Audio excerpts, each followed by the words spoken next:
il est facile de demander à Dieu des choses.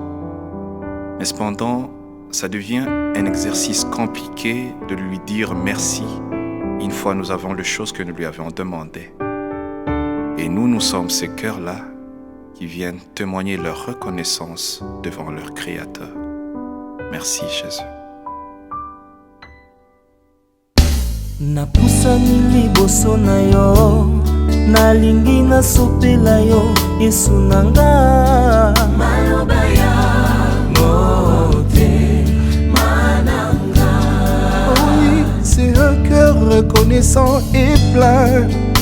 Il s'approche devant ton trône. Maloba toni motema nanga. Maloba ya motema nanga. Motema etundi epesi nzela na monoko eloba makambo oyo osali yaya nalobela yo. Maloba ya motema nanga. Cheval en partant a gagné na kati ya bafavori. Moto akokaki osala makambo oyo eza kaka yo Yesu na ngai. Maloba ya nakobango wapi motema na ngai sepela kote nkolo atomboli makasi na ngai, atomboli moto na ngai liboso banguna na ngai, alongoli ngai soni. Nzambe asala butu ayebi mbongi te, eza yo Yesu Masiya. Haleluya.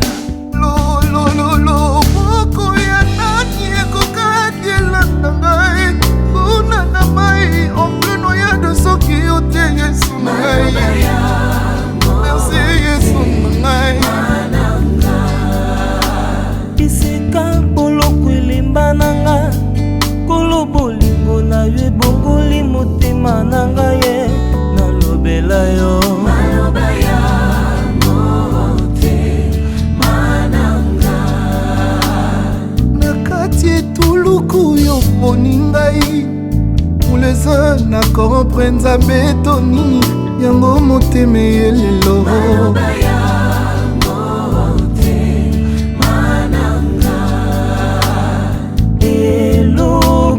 pamba opesi tina nalobela yo. Maloba ya motema nanga. Yaya yoka maloba uti na motema na ngai. Una nyonso yaya na ngai.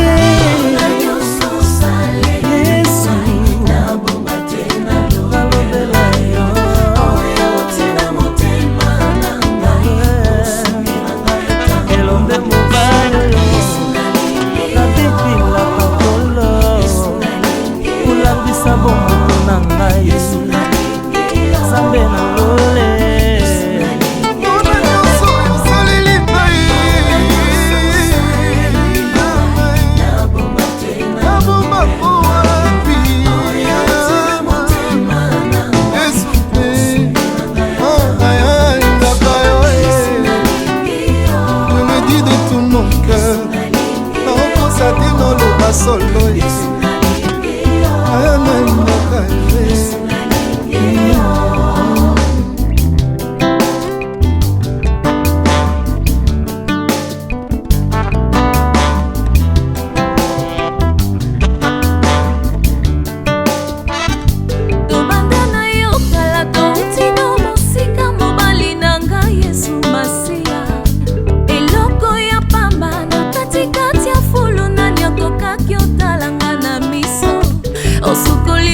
Singa itina ya yae Mopimi singa na miso ya bato ya soya. Oh na limoko na ngai, oh na bomoi na ngai, oh na motema na ngai. Yesu